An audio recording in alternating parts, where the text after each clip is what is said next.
నమస్కారం వార్తలకు స్వాగతం. ముందుగా ముఖ్యాంశాలు. Congress leader Jeevan Reddy press meet, పలు అంశాలపై వివరణ.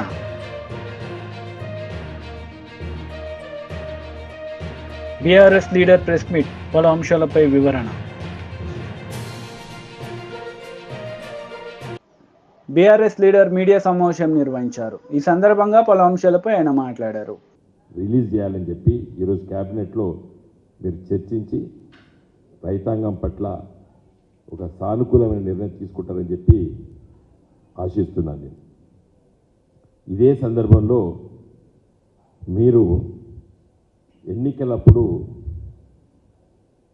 బోనస్ రైతుకి ప్రతి క్వింటాల్కి పంట పండించినటువంటి వరి ధాన్యానికి 500 రూపాయలు చొప్పున ఇస్తా అన్నారు. మీకు అందరికీ తెలుసు, తెలంగాణ రాష్ట్రంలో 1,20,000 ఎకరాల వరి ధాన్యం నాట్లేస్తారు. దాదాపు 1 కోటి టన్నుల వరి ధాన్యం పండుతుంది తెలంగాణలో. గత లెక్కలన్నీ కూడా గత 10 సంవత్సరాల నుంచి ఏ సంవత్సరం ఎంత పంట పండింది, ఖరీఫ్లు ఎంత పండింది, రబీలు ఎంత పండింది, లెక్కలందరికీ తెలుసు. మీకు తెలుసు, నాకు తెలుసు. అది వెబ్సైట్లో ఉన్నాయి. చూస్తే మనకు అర్థమైంది ఏంటంటే వర్షాకాలపు పంటలో మాత్రమే సన్నవడ్లు ఇస్తారు. యాసంగిలో సన్నపు వడ్లు నాటేయరు రైతులు. కారణం ఏంటి? అది సన్నపు వడ్లు మరి నవంబర్లో, డిసెంబర్ మొదటి వారంలో, చివరి వారం వరకు నాట్లేస్తారు. పంట March, April, even May first వీక్లో వస్తుంది కోతలు. అప్పుడు తీవ్రమైన ఎండలు ఉంటాయి. 36, 37, 40 డిగ్రీ సెంటిగ్రేడ్ ఉంటుంది. ఆ వడ్లు పగిలిపోతాయి, సన్నపు వడ్లు. కాబట్టి రైతు యాసంగి పంట అంటే రబీలో సన్నపు వడ్లు నాటేయరు, కేవలం వర్షాకాలంలో ఇస్తారు. వేసింది కూడా ఎంత? చాలా తక్కువ. వర్షాకాలం అయితే 30 to 40% సన్నపు వడ్లు వేస్తారు, 60 to 70% దొడ్లు వడ్లు ఉంటాయి. ఇంకా యాసంగి, రబీలు అయితే 10% కూడా వేయరు. ఏది సన్నపు వడ్లు, 90% దొడ్డు వడ్లు వేస్తారు. మీకు తెలుసు, తెలంగాణ వ్యవసాయ విశ్వవిద్యాలయం ప్రొఫెసర్ జయశంకర్ గారి పేరు మీద ఉన్నటువంటి విశ్వవిద్యాలయం లోపల కొత్త కొత్త వంగడాలను తీసుకొచ్చారు. కూనారముని, జై శ్రీరామ్, తెలంగాణ మసూరి, ఇలాంటివన్నీ కూడా ఉన్నాయి. అవి ఎట్లా కేటగరైజ్ చేస్తారు? అవి దొడ్డ, సన్న అనేది ఇంతవరకు కొన్ని వడ్ల కొన్ని కేటగిరీస్ తేల్చలేదు. ఇంకా నెంబర్స్ ఉన్నాయి, అవన్నీ ఆ రకాలే. అదొక పెద్ద కన్ఫ్యూజన్ ఉంది ఇప్పుడు. మీరు 500 రూపాయలు సన్నపు వడ్లకు మాత్రమే ఇస్తా అన్నదంటే ఎగ్గొట్టడానికి అన్నారు. మీరు కేవలము దాన్ని మీరు బోనస్ బోగస్ కోసం, బోనస్ బోగసే మీరు అట్లా ఆలోచిస్తే, చిత్తశుద్ధికి రైతుకి, నిజంగా పంట పండించినటువంటి రైతుకి మీరు బోనసే ఇవ్వదలుచుకుంటే మీరు ఈ కేటగరైజేషన్ చేయొద్దు. సన్నపు వడ్లు, దొడ్డు వడ్లు ఉండొద్దు. ఎందుకంటే తెలంగాణలో పండించేదే దొడ్డు వడ్లు. కారణం ఏంటంటే వాతావరణం. దీనిపైన నేను ప్రణాళిక సంఘం ఉపాధ్యక్షుడు ఉన్నప్పుడు మరి ఆనాటి మంత్రి నిరంజన్ రెడ్డి గారు, వ్యవసాయ శాఖ అధికారులు, సైంటిస్టులు అందరం కూర్చొని ఆలోచించినాం. అసలు ఈ మనకు ఉన్నటువంటి వాతావరణం పట్టుకొని ఏదైనా రబీ అంటే యాసంగి పంట ప్రీపోన్ చేసుకోవచ్చా? కేసీఆర్ గారు చాలా సీరియస్గా ఆలోచించారు దీని మీద. చలికాలం నాటు వేసిన తర్వాత పెరగదు, చలికి పెరగదు. కాబట్టి లేట్ ప్లాంటేషన్ జరుగుతుంది. లేట్ ప్లాంటేషన్ అయ్యేసరికి ఈల్డ్ లేట్గా మార్చ్ ఎండింగ్, ఏప్రిల్, మేలో పోతుంది. పోయేసరికి ఎండ తీవ్రత అవుతారు. కాబట్టే వడ్లు పగిలిపోయి నూకలైతుంది. కాబట్టి దీన్ని ఏ విధంగా అరికట్టాలని చెప్పి రీసెర్చ్ చేయమని చెప్పి కూడా మరి ఆనాటి ప్రభుత్వము కేసీఆర్ గారి నాయకత్వాన నిరంజన్ రెడ్డి గారు, నేను ప్రణాళిక సంఘం ఉపాధ్యక్షుడిగా సైంటిస్టులతో చర్చించినాం. జగిత్యాల, అదేవిధంగా మన కూనారం, మన agricultural Warangal research station and agricultural university Rajendra Nagar ఇలా డిస్కస్ చేసినాం. కాబట్టి మీ మనసు పెట్టండి, మనసు పెట్టి ఆలోచించాలి దీని మీద. ఊరికే గడబడి చేసి తిట్ల వర్షంతో సమస్య పరిష్కారం కాదు ఇది. తిట్ల వర్షంతో సమస్య పరిష్కారం కాదు, కొంచెం సీరియస్గా ఉండాలి దీని మీద. నేను అందుకే క్యాబినెట్లో కొంచెం మంచిగా డిస్కస్ చేసి ఏ వరి ధాన్యం ఇంత కొనాలి, ఎట్లా కొనాలి, రైతుకు పెట్టుబడి అంటే రైతు బంధు ఎప్పుడు ఇవ్వాలి అనేది చాలా ఇంపార్టెంట్. మీరు ఇచ్చినటువంటి మొదటిదానికి ఇచ్చేది. కాంగ్రెస్ నేతలు మీడియా సమావేశం నిర్వహించారు. ఈ సందర్భంగా పలు అంశాలపై వారు మాట్లాడారు. ముందు జరుగుండేదని చెప్పంటుండేది. జాప్యం కావడానికి కారణం ఏదైతున్నదో ఒక విధంగా దీన్ని దేశంలో మత విద్వేషాలు రెచ్చగొట్టబడే విధంగా రాజకీయ స్వార్థాన్ని మలుచుకునే ప్రయత్నం చేయడంతో ఈ అంశము ఇవాళ ఇంత తీవ్రతరమైందని చెప్పంటున్నాను. వీళ్ళ దేశంలో ఏదైతుందో ఒక ధార్మిక బోధన, ఒక ధార్మిక చింతన ప్రజానీకానికి కల్పింప చేయాలని ఆలోచన చేసింది రాజీవ్ గాంధీ గారు అని చెప్పి అంటున్నా. It was the Rajiv Gandhi when he was prime minister. వాళ్ళు మీకు దూరదర్శన్లో ఏదైతుందో రామాయణ మహాభారత్ సీరియల్స్ టెలికాస్ట్ చేయబడ్డది. ఎప్పుడు టెలికాస్ట్ చేయబడ్డది? వీళ్ళు Rajiv Gandhi was the prime minister. వీళ్ళు రామాయణ మహాభారత్ ధార్మిక ఆలోచన విధానం సమాజానికి తెలియపబడే విధంగా, హిందూ ధార్మిక ఆలోచన విధానం సమాజం తెలియజెప్పబడే విధంగా ఏదైతుందో దూరదర్శన్లో టెలికాస్ట్ చేయబడ్డది. It was when Rajiv Gandhi was the prime minister. మీరు వాస్తవాలను వక్రీకరింప చేయబడే విధంగా, వాస్తవాలను కన్వరు చేయబడే విధంగా ఇవాళ యాజ్ ఇఫ్ ఏదైతుందో బీజేపీ వచ్చిన తర్వాత, మోడీ గారు వచ్చిన తర్వాతనే రామ మందిర నిర్మాణానికి అంకురార్పణ జరిగింది. రామ మందిర నిర్మాణానికి అంకురార్పణ జరిగింది రాజీవ్ గాంధీ గారు ప్రధానమంత్రి ఉండగా. వాళ్ళ అయోధ్యలో రామ మందిర నిర్మాణానికి అంకురార్పణ జరిగింది, శిలాన్యాస్ చేయబడింది. ఎప్పుడు? It was 1989 when Rajiv Gandhi was the prime minister. అప్పుడు I think Buta Singh was the union home minister. Buta Singh was union home minister. Buta Singh అందరూ పాల్గొనడం కూడా చెప్పంటున్నాను నేను. ఈ అంశాలను వివాదాస్పదం చేయడానికి ప్రయత్నం చేస్తుంది భారతీయ జనతా పార్టీ అని చెప్పంటున్నాను నేను.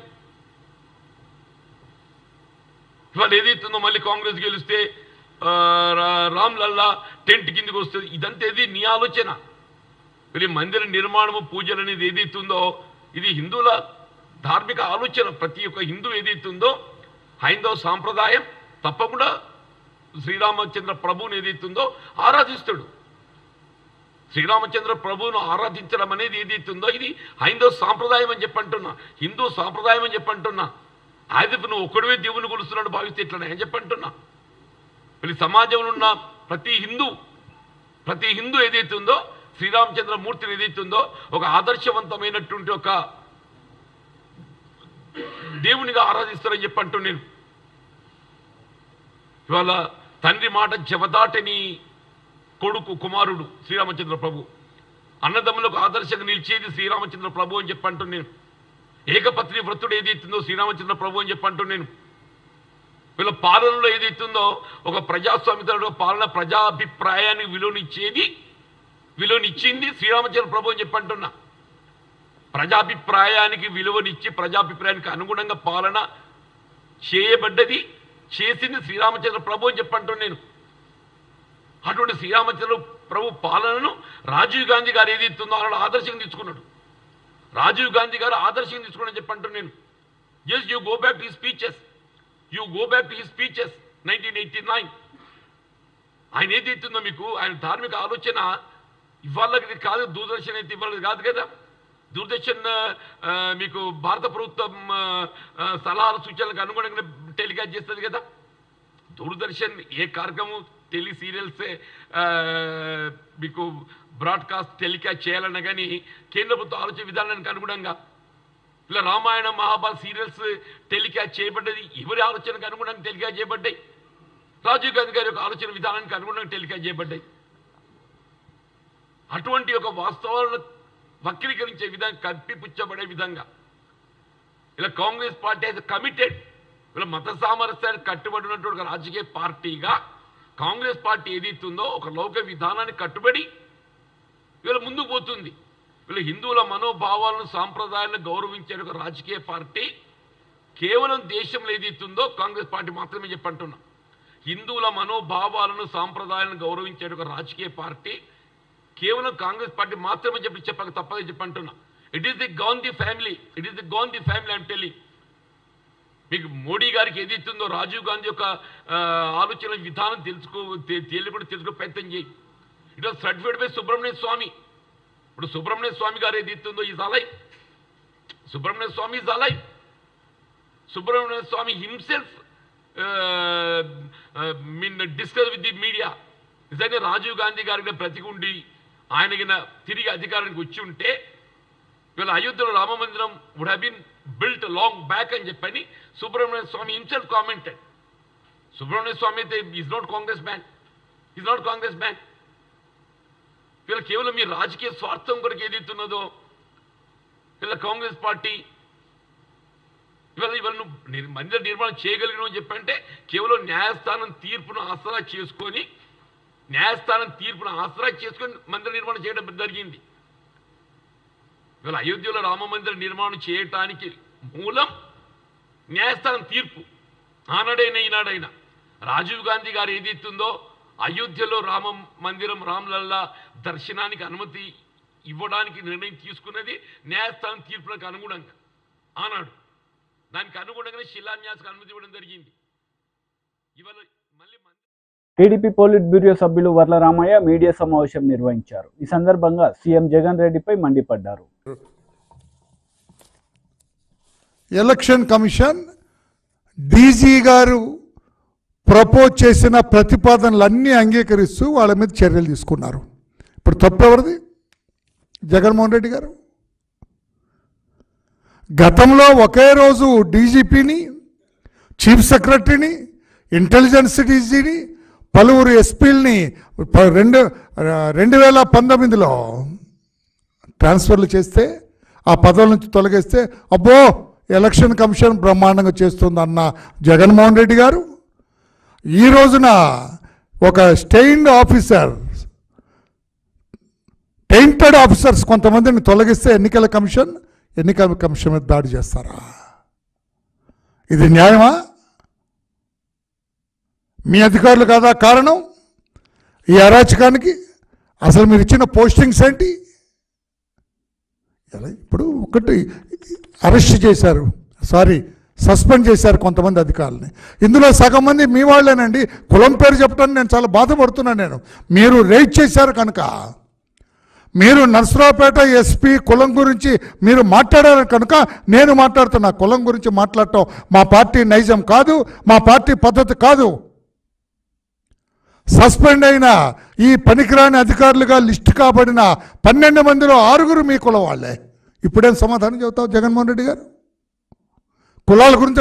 కులాల గురించి మీరు ఎలుగెత్తిన మాట్లాడినట్టుగా, అబద్ధాలు అసత్యాలు మాట్లాడినట్టుగా ఎవరన్నా గతంలో మాట్లాడారా?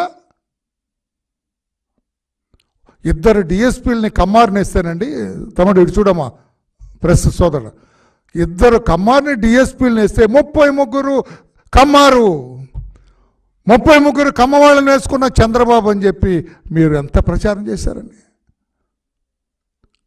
ఎంత గగ్గోలు పెట్టారండి.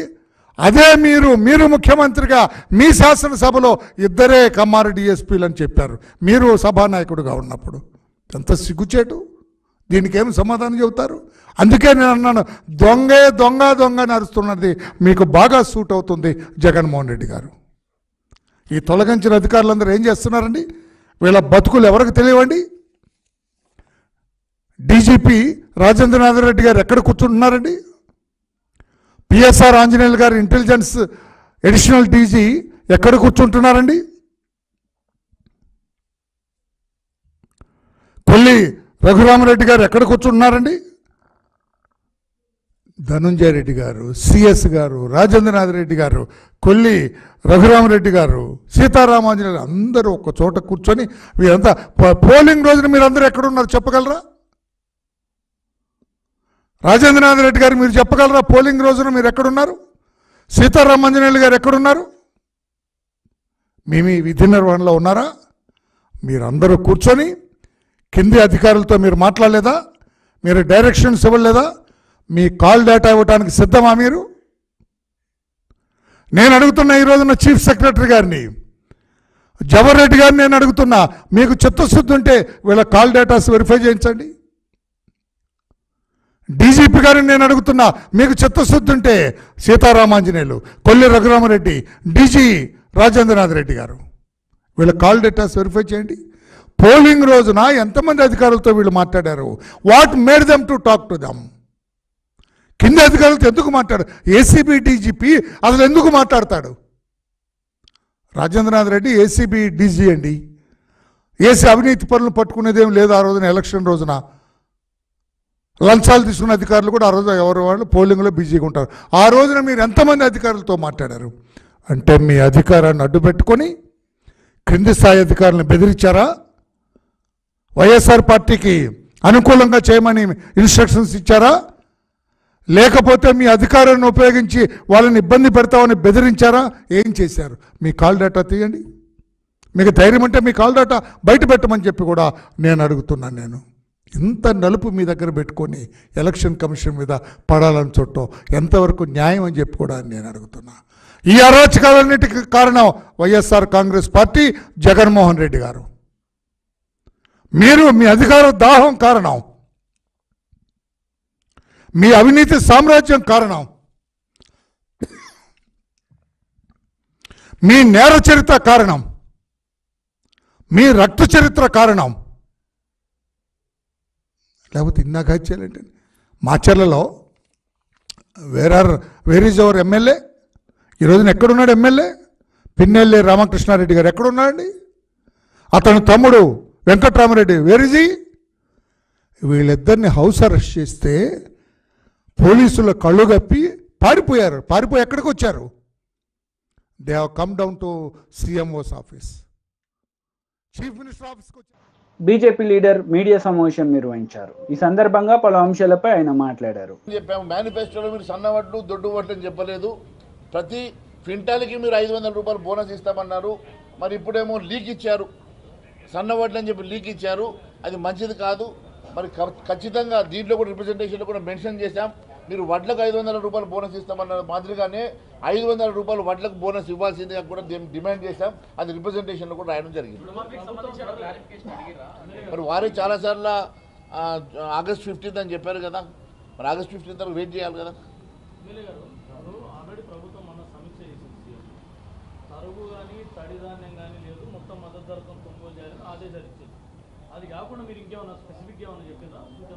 అది ఆదేశాలు ఇచ్చినా కూడా ఇంప్లిమెంట్ గ్రౌండ్లో జరుగుతలేదు. మీరు దీన్ని స్పెసిఫిక్ రివ్యూ చేయాల్సినటువంటి అవసరం ఉన్నది. మరి ఇక్కడ ఉన్నటువంటి మంత్రి గారు ఏం ఆదేశాలు ఇస్తూ ఉన్నారో, మరి మీరు ఏ రకంగా ఇది చేస్తూ ఉన్నారో మంత్రి గారిని కూర్చోబెట్టుకొని అధికారులను పిలిపించుకొని దీన్ని స్పెసిఫిక్గా రివ్యూ చేసి గ్రౌండ్ రియాలిటీస్ మీరు వాస్తవాలు తెలుసుకొని అక్కడ ఖచ్చితంగా 1 కిలో కూడా తరుగు లేకుండా గతంలో మీరు ఏదైతే చెప్పారో అదే మాదిరిగా కొనుగోలు చేయాల్సిందిగా మేము మరి వారికి చెప్పడం జరిగింది. వారు కూడా అధికారులను వెంటనే పిలిపించుకొని మాట్లాడడం జరిగింది.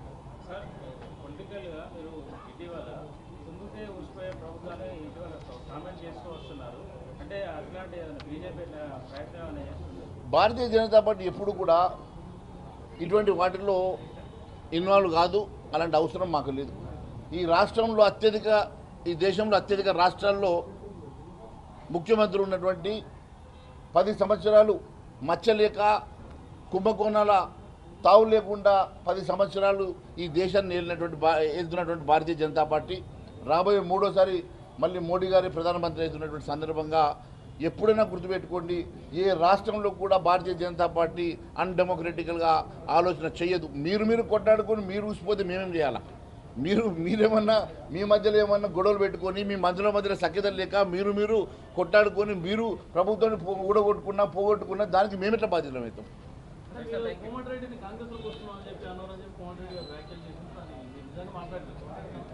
కోమటిరెడ్డి అంటే బీజేపీకి వస్తాంటున్నా ఎవరు? అదే చెప్తున్నాను, కోమటిరెడ్డి గారు పొద్దున మాట్లాడినా సాయంత్రం మాట్లాడినా కూడా రిప్రజెంటేషన్ కూడా మరి వారికి మేము ఇవ్వడం జరిగింది. ఈ రిప్రజెంటేషన్లో చాలా స్పష్టంగా ఏ రకంగానైతే రైతులకు అన్యాయం జరుగుతూ ఉన్నదో, ఏ రకంగా మీరు ఇచ్చినటువంటి అంశాలు ఇచ్చినటువంటి హామీలు నెరవేర్చాల్సినటువంటి అవసరం ఉన్నదో, రైతులకు మళ్ళీ ఇప్పుడు మీరు ఇవ్వాల్సినటువంటి రైతు బంధు, ఆ రైతు భరోసా పేరు మీద ఇవ్వాల్సినటువంటి డబ్బులు కూడా గతం ఇంకా పెండింగ్ ఉన్నాయి. మళ్ళీ ఇప్పుడు జూన్లో వర్షాల తర్వాత వారికి పెట్టుబడులు అవసరం ఉంటాయి కాబట్టి వెంటనే అవి రిలీజ్ చేయాల్సిందిగా కూడా ముఖ్యమంత్రి గారిని కోరడం జరిగింది. దానికి కూడా వారు సానుకూలంగా స్పందించారు.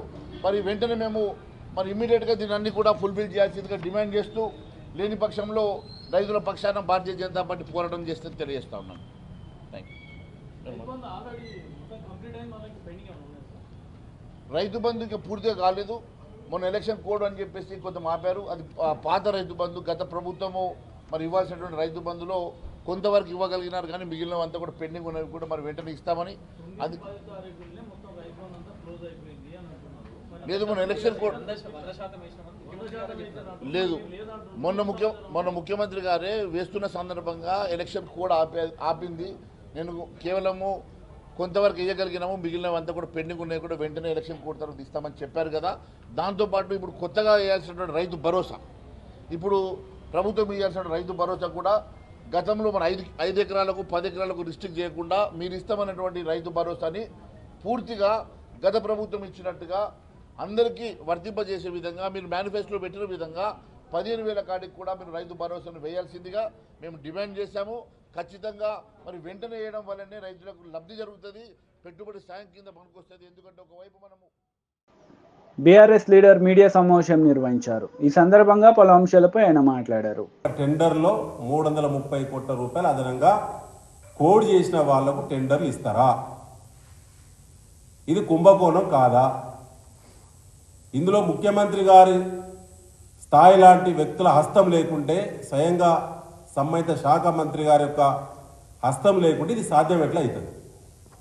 పైగా ఇలా గ్లోబల్ టెండర్ల మీద గతంలో ధాన్యానికి వేసినటువంటి గ్లోబల్ టెండర్దారులు ఎవరైతే ఉన్నారో ఏజెన్సీలు, ఆ ఏజెన్సీలు ఎవరంటే ఇప్పుడు అంటే ఏ విధంగా కుమ్మక్కైలని చెప్పడానికి ఇవాళ మీ ముందు కొన్ని ఎగ్జాంపుల్స్ పెట్టడం జరుగుతూ ఉన్నది. కేంద్రీ బండార్ అనే సంస్థ 57 రూపాయలు కిలో బియ్యానికి కోడ్ చేసిందండి నిన్న టెండర్లో. ఇంకొక సంస్థ ఎల్జీ ఆగ్రో ఇండస్ట్రీ అని 56 రూపాయల 90 పైసలు చేసింది, అంటే 10 పైసలు మాత్రమే తేడాతో చేసింది. మూడో సంస్థ హిందుస్థాన్ ఎంటర్ప్రైజెస్ అనేది కూడా 56 రూపాయల 90 పైసలే కేజీకి కోడ్ చేసింది. నాకాఫ్ అనే సంస్థ 56 రూపాయల 90 పైసలు మాత్రమే కోడ్ చేసింది. ఇంత పెద్ద టెండర్లో 2,20,000 మెట్రిక్ టన్నుల సన్న బియ్యాన్ని సప్లై చేసేటువంటి టెండర్లలో 10 పైసల తేడాతో 4 సంస్థలు పోటీ పడడం అంటేనే కుంభకోణం.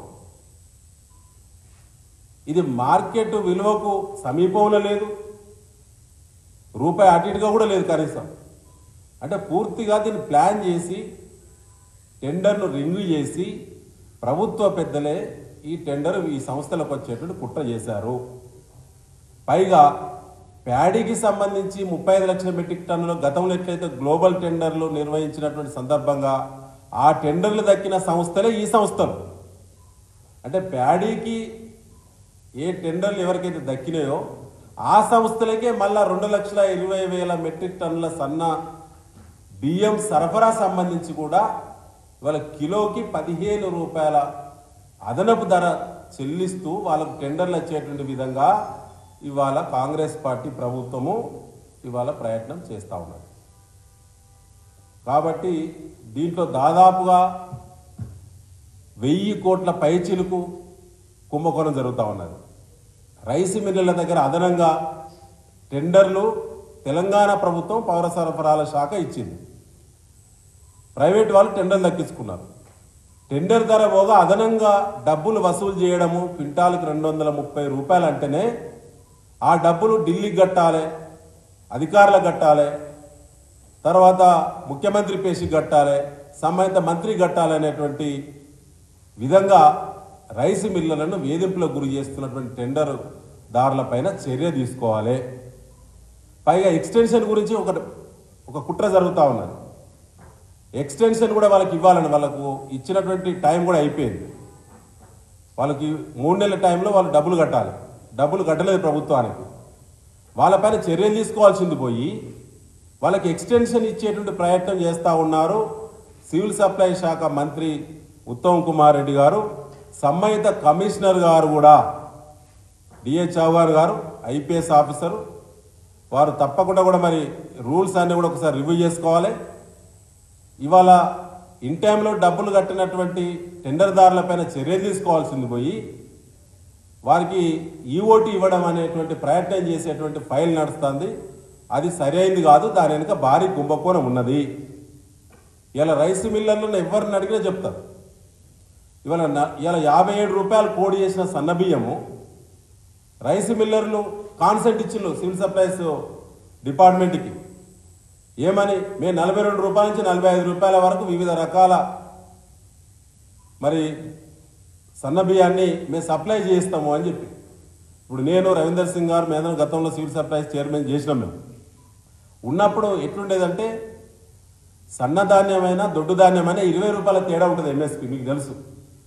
20 రూపాయల తేడా కాడ ఎందుకని చెప్పి యూనియన్ పిలిపించి మాట్లాడి జిల్లా కలెక్టర్ సివిల్ సప్లైస్ అంటే జేసీ గారు వారికి ఇన్స్ట్రక్షన్స్ ఇచ్చి ఎక్కడైతే సన్నధాన్యం ప్రొడక్షన్ వస్తూ ఉన్నదో అక్కడ సన్నధాన్యానికి సేకరణ సంబంధించిన సపరేట్ పీపీసీలు పెట్టి ప్యాడీ ప్రొక్యూర్మెంట్ సెంటర్లు పెట్టి రైస్ మిల్లర్లకు చెప్పడం ద్వారా ఆ పంటను వాళ్ళ ధాన్యాన్ని దించుకొని సపరేట్గా ఆనాడు మరి దొడ్డు బియ్యం ధరకే సన్న బియ్యాన్ని ఇచ్చేటువంటి ఆనవాయితీ ఈ రాష్ట్రంలో కొనసాగేది.